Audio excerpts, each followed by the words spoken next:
This is one of the most haunting and beautiful tales from Greek mythology. It is a story about the staggering power of art, the depths of grief, and a love so profound it challenged death itself. Here is the story of Orpheus and Eurydice.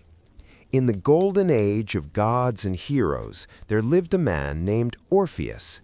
He was no warrior. He carried no spear and wore no armor. His power was something far more ancient and potent. He was the greatest musician mortal kind had ever known. It was said that his father was Apollo, the god of music, and his mother was Calliope, the muse of epic poetry. When Orpheus picked up his lyre and began to sing, the world stopped to listen. Wild beasts would emerge gently from the woods and lie at his feet. Rushing rivers would slow their currents so the sound of the water wouldn't drown out his melody. Even the trees, it was said, would uproot themselves to move closer to his song. But Orpheus's greatest song was not for nature, it was for Eurydice. Eurydice was an oak nymph, a creature of surpassing beauty and grace. When she and Orpheus fell in love, it felt as inevitable as the sunrise. Their wedding day was bright and filled with laughter, a union that seemed blessed by the gods themselves. But the fates are cruel weavers, and joy is often fleeting in the ancient world. On the very afternoon of their wedding, while running through a meadow with her bridesmaids, Eurydice stepped on a venomous viper hidden in the tall grass.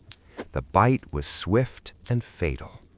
Before the sun had set on their wedding day, Orpheus held the cold body of his beloved wife in his arms. The grief of Orpheus was a terrible thing to behold.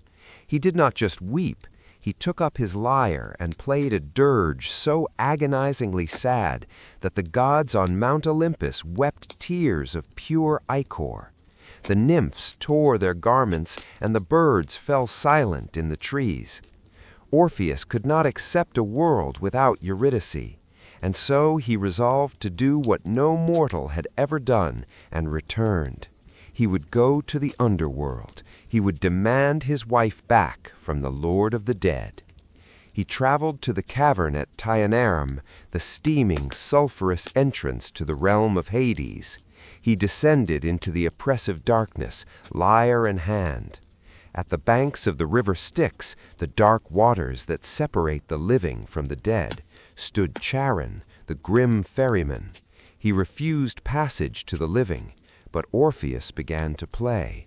The melody was soft and pleading, a song about the weariness of old age and the longing for rest. Charon, whose heart was withered like an old leaf, felt a tear roll down his cheek. He pulled Orpheus across the black water for free. On the far shore waited Cerberus, the monstrous three-headed hound who guarded the gates of hell. The beast snarled, its jaws dripping venom.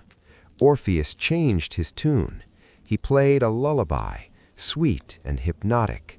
The great beast's 6 eyes grew heavy, its snarls turned to soft whimpers, and the guardian of hell fell fast asleep, letting the musician pass. Finally, Orpheus stood in the throne room of the underworld. The air was freezing. On a throne of black obsidian sat Hades, the stern king of the dead, and beside him his queen, Persephone.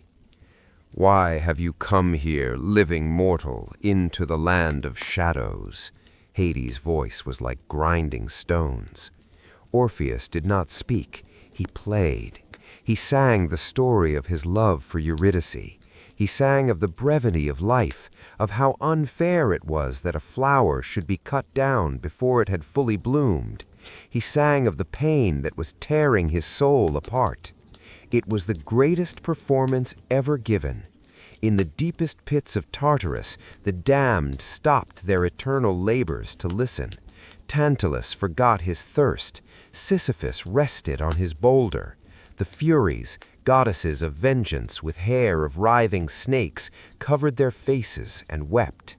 Even the cold heart of Hades was moved, but it was Persephone who knew what it was to be torn from the world of light, who leaned over and whispered to her husband. Hades raised his hand, and the music stopped. "Your song has bought you a boon, Orpheus," Hades said. "You may take Eurydice back to the sunlight.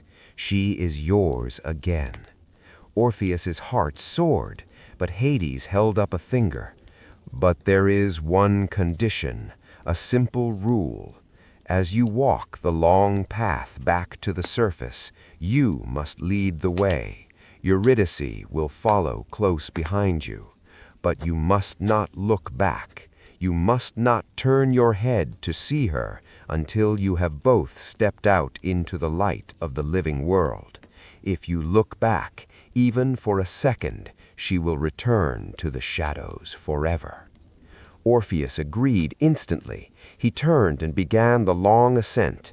The journey upward was grueling. The path was steep, winding through oppressive silence and pitch blackness. Orpheus walked with purpose, his eyes fixed ahead. At first, his heart was full of hope, but as the climb dragged on for hours, the silence began to eat at him.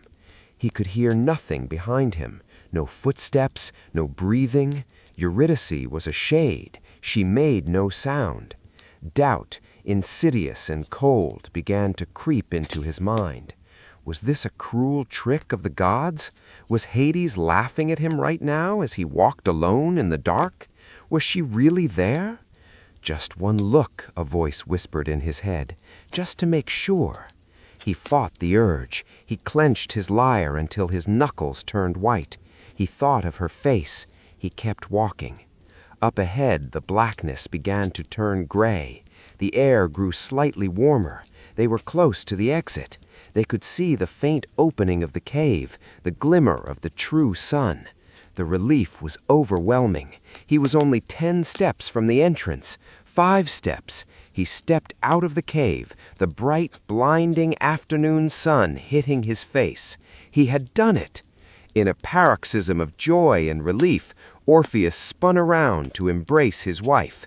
He had stepped into the light, but Eurydice was still 2 steps behind him, still in the shadow of the cavern mouth. He had looked back too soon. He saw her. She looked pale and beautiful, her eyes wide with sorrow. "Farewell," she whispered, her voice like a dry autumn breeze. Before he could reach for her, she dissolved into mist.